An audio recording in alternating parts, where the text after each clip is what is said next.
હવે આ મીરાબેનનું શું કરવું ને એ ખબર નથી પડતી. પહેલેથી ધર્મેશને કીધું હતું કે તમારી બેનને સમજાવો, પણ નહીં, મારી વાત તો માનવી જ નથી. હું તો મીરાબેન અહીં આવો. ક્યાં ગયા હતા? તમારે શું કામ છે? મારી મરજી છે, હું ગમે ત્યાં જાઉં. મીરાબેન, આજ પછી તમારે ઘરમાંથી બહાર ક્યાંય પગ નથી મૂકવાનો. ઘરમાં ને ઘરમાં રહેવાનું છે. પણ શું કામ? શું કામ એટલે? તમારા ભાઈએ કહ્યું છે. જુઠ્ઠું બોલવાનું બંધ કરો ભાભી. મારો ભાઈ ક્યારેય મને ના પાડે જ નહીં. તમે છે ને તમારા પેટમાંથી પેદા કરેલી વાતો મને નહીં સંભળાવો. શું કામ હું મારી વાત કરું? તમારા ભાઈએ મને કહ્યું છે એ મારે કરવાનું છે. કેમ કે તમારા ભાઈને ખબર પડી ગઈ છે કે તમે કેવો છોકરો પસંદ કર્યો છે. કેવો છોકરો પસંદ કર્યો છે એટલે કહેવા શું માંગો છો તમે? એ જ કે આદિત્યને મળીને આવ્યા છે અને કહ્યું છે કે સાવ લુખ્ખો માણસ છે, આવારા છે, એની સાથે મારી બેનના લગ્ન નહીં થવા દો. બસ ભાભી, બોલતી નથી તો ગમે તેમ બોલીએ જાઓ છો. લુખ્ખો છે, આવારા છે, અને તમને શું ખબર કે એ વ્યક્તિ કેવો છે? હું આ લડાઈ એની સાથે રિલેશનમાં છું, મને ખબર છે કે એના જેવો વ્યક્તિ મને ક્યારેય ન મળે. તમે હજી વહેમમાં છો. તમે આ દુનિયામાં છોકરાઓ નથી જોયા. તમારા ભાઈને તો ખબર હોય ને કોણ કેવું છે. મીરાબેન, આ બધું તમારી ભલાઈ માટે કરે છે. ભલાઈ માટે એમ? શું બોલો છો તમે આ? ભાભી, ખરેખર મને એમ હતું કે તમે મારા મમ્મી જેવા છો. તમે મને એટલો જ પ્રેમ કરો છો જેટલો મારી માં. પણ નહીં, આજે મને ખબર પડી ગઈ કે તમે પારકા છો અને પારકા જ રહેશો. મીરાબેન, સોનાની છરી ભેટમાં હોય, પેટમાં નહીં. એટલા માટે કહું છું, મને તમારું પેટમાં દાજે છે. કેમ કે મારી કોઈ બેન નથી, એટલે હું તમને મારી સગી બેન તરીકે કહું છું કે તમે હજી પાછા વળી જાઓ. આ છોકરો સારો નથી. ભાભી, તમારે જે કહેવું હોય તમે કહી શકો છો, પણ હું લગ્ન કરીશ તો આદિત્ય સાથે જ. બાકી બીજા કોઈ સાથે મારા લગ્ન ક્યારેય નહીં થાય. તમારા ભાઈએ પણ કહ્યું હતું પહેલા કે આ ઢીંગલા ઢીંગલીના ખેલ નથી કે રમીને ફેંકી દો. આ તો આખી જિંદગીનો સવાલ છે. એક બે દિવસ હોય ને તો વીતી જાય, પણ જિંદગી વિતાવી એ બહુ કઠિન છે. સવાર પડે સાંજ પડે, શું ન જોઈએ જીવન જરૂરિયાત. ભાભી, સમજતા કેમ નથી? એકને એક વાત કેટલી વાર કહેવાની? અરે રૂપિયા પૈસા તો નસીબની વાત છે. બે માણસની વચ્ચે પ્રેમ હોય ને તો રૂપિયા તો ગમે ત્યાંથી આવી જશે, પણ રૂપિયા હશે ને પ્રેમ નહીં હોય તો? શું પ્રેમથી તમારું સવારથી સાંજ સુધી પેટ ભરાઈ રહેશે? એ મારો પ્રશ્ન છે ભાભી. મારે જે કરવું હશે એવું કરીશ. અને હવે આ છેલ્લી અને પહેલી વાર છે જ્યારે હું તમારી સાથે આર્ગ્યુમેન્ટ્સ કરું છું. આ વાત ઉપર હવે કોઈ ચર્ચા નહીં થાય. મને એમ હતું કે મારી નણંદને સમજાવીશ ને તો સમજી જશે. તમારા ભાઈની સ્ટ્રિક્ટલી વોર્નિંગ છે કે આજ પછી મારી બેન ઘરની બહાર પગ મૂક્યો ને તો એ પણ મને પિયર મોકલી દેશે. હા તો હું શું કરું? એ તમારા બંને માણસનો પ્રોબ્લેમ છે. તમારે સાથે રહેવું છે કે અલગ થવું છે? મને શું કામ વચ્ચે ખસેડો છો આમાં? પણ આમાં ક્યાં ખોટું છે? તમારા માટે સારું જ છે ને. પછી એમ ન થાય કે જીવનભર તમે પસ્તાવ. પસ્તાય છે? પસ્તાશો તમે. તમને ભગવાને બાળક નથી આપ્યું. હું તમારું બાળક જ છું. પણ નહીં, તમને તો ખબર નહીં મારા પ્રત્યે શું દુશ્મની છે. હરેક વાતમાં બસ ટોક જ કર્યા કરો છો. જો ભાભી, 100 વાતની એક વાત છે. હવે આ વાત ઉપર ક્યારેય કોઈ ચર્ચા નહીં થાય. અને જબરજસ્તી કરીને તો હું આ ઘર મૂકીને ભાગી જઈશ. મીરાબેન, આવું હું ક્યારેય નહીં થવા દઉં. તમને એ છોકરા સાથે ભાગવા નહીં જ દઉં. જ્યાં તમારો ભાઈ શોધશે ને ત્યાં જ લગ્ન થશે. અરે હું પણ જોઉં છું કે તમે શું કરો છો એમ. જ્યારે હોય ત્યારે બસ એક ને એક વાત.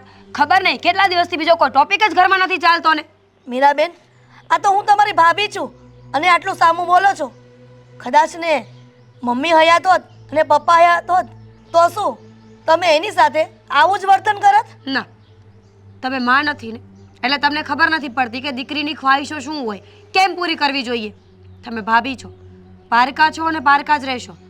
100 વાતની એક વાત છે ભાભી, મારી વચ્ચે હવે આવ્યા ને તો તમારા અને મારા સંબંધોને બગડતા વાર નહીં લાગે. સમજી ગયા ને? મીરાબેન, મારી વાત માનો.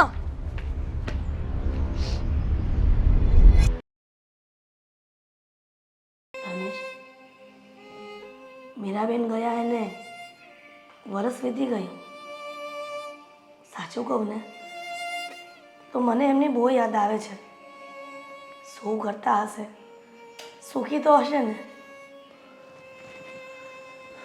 એક દિવસ એવો ખાલી નથી ગયો કે મેં મારી વાલસોઈ બહેનને યાદ ન કરી હોય. અને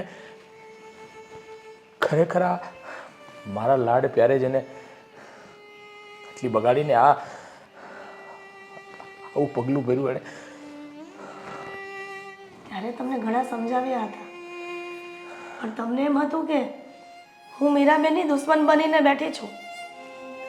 પછી મારે તો બધું શું કહેવું. જય શ્રી કૃષ્ણ. જય શ્રી કૃષ્ણ ભાઈ. બેસો. કોણ ભાઈ તમે? તમે મીરાના ભાઈ ભાભી જ છો ને?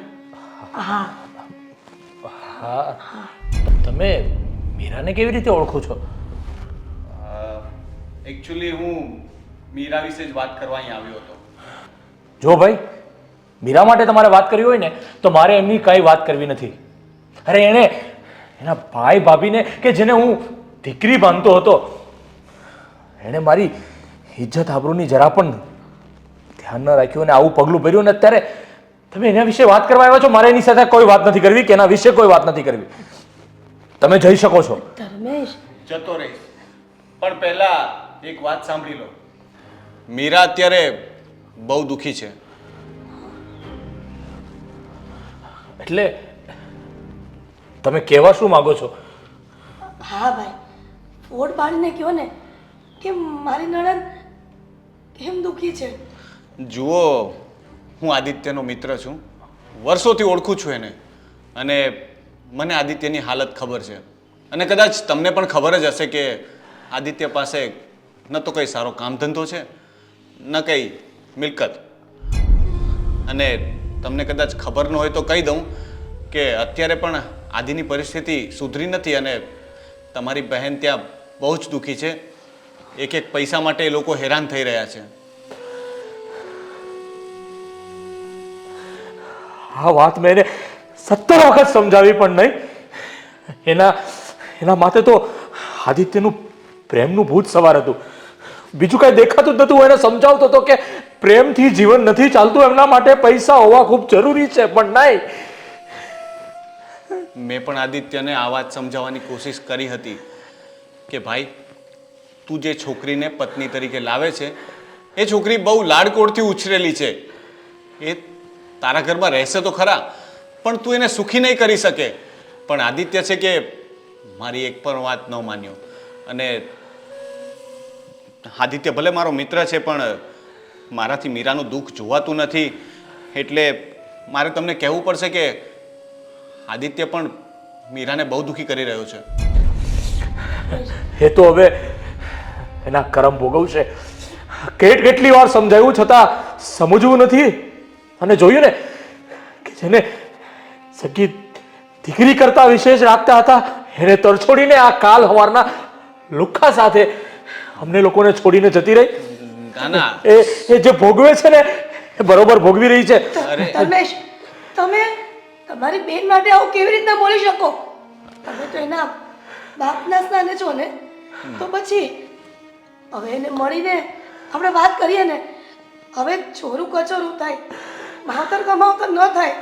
અને જુઓ, આદિત્ય ખરાબ છોકરો છે એવું નથી કહેવા માંગતો, પણ અત્યારે સમય અને સંજોગો જેવા છે કે આર્થિક તંગીના લીધે બંને વચ્ચે અણબનાવ બને એ સામાન્ય વાત છે.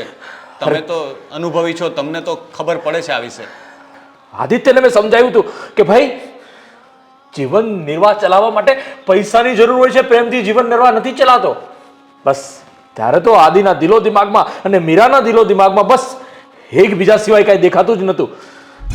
હાશે, હવે બાળક બુદ્ધિમાં ભૂલ થઈ ગઈ, પણ આપણે તો એના જેવું ન થવાય ને. રોનકભાઈ, તમે એમના ઘરે લઈ જશો? અમારે એને મળવું છે. જો તમારા લોકોની ઈચ્છા હોય તો હું તો લઈ જઈ શકું, મને વાંધો નથી. પણ પહેલાં ભાઈ માની જાય તો ને, કારણ કે મને એવું લાગે છે કે ભાઈ હજી પણ મીરાથી બહુ ગુસ્સામાં છે. ના રોનકભાઈ, ગુસ્સામાં છે, પણ એ બેન પ્રત્યેનો જે પ્રેમ હતો ને એ હજી સુધી ઓછો નથી થયો. એની સવાર સાંજ ચિંતા કર્યા કરે છે.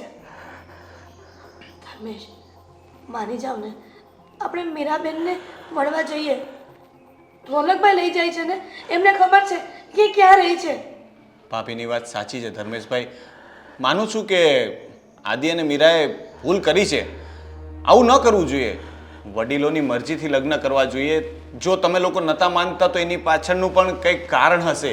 એ લોકોએ તમને સમજાવવા જોઈએ, અથવા તો થોડો સમય લઈને આદિએ પહેલાં સેટ થવાની જરૂર હતી. પણ એ લોકોએ હવે ઉતાવળ કરી લીધી છે. તો તમે તો મોટા છો ને, તમે તો સમજો. એ નથી સમજી, એ તો નાદાન છે ને. એની ઉંમર હજુ એટલી નથી કે આ બધી વસ્તુને સમજી શકે. પણ ભાભી, તમે તો સમજો છો ને. સાચી વાત છે ભાઈ તમારી, પણ હું શું કહું છું કે તમારી પાસેનો નંબર તો હશે જ, તો પ્લીઝ એ બંનેને ફોન કરીને અત્યારે અહીંયા જ બોલાવી લો. ઠીક છે, ત્યારે તમે કહેશો તો હું એમની સાથે વાત કરીશ. પણ મને લાગતું નથી કે એ લોકો જલ્દીથી માની જશે, કારણ કે ગુસ્સા અને જીદમાં મીરા પણ તમારી ઉપર જ ગઈ છે. એટલે તમે સામેથી નહીં બોલાવો તો કદાચ એ ના પણ આવે. છતાં પણ તમે કહેતા હોય તો હું વાત કરી જોઈશ. મને મારી બહેન ઉપર હજી પણ વિશ્વાસ છે, અને તમે કહેશો ને કે તમારા ભાઈએ એને બોલાવી છે તો ચોક્કસથી આવશે. તમે એને ફોન કરીને અહીંયા બોલાવી શકો છો. સારું, ચાલો, હું એની સાથે વાત કરીશ અને કોશિશ કરું કે એ લોકો તમારી સાથે વાત કરે. ઠીક છે? ચાલો, આવજો. જય શ્રી કૃષ્ણ. જય શ્રી કૃષ્ણ.